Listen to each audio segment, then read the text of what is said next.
হোক, আকাশ অনেক মেঘাচ্ছন্ন, তারপরও আপনাদেরকে দেখাচ্ছি অতি চমৎকার লাভ গেট। ফুলের টপ দিয়েই এই লাভ গেট।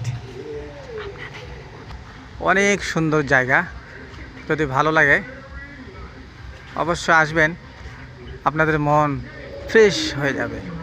আশা করছি অবশ্যই ফ্রেশ হবে।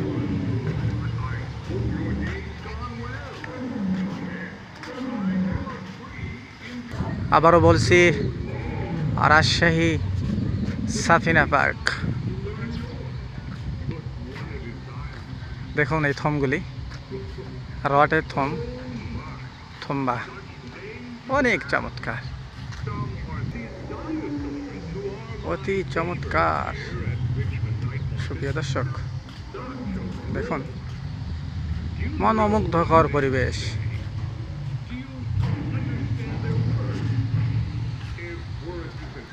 রাজশাহী সাফিনা পার্ক থেকে আব্দুল আহাদ, আল্লাহ হাফেজ।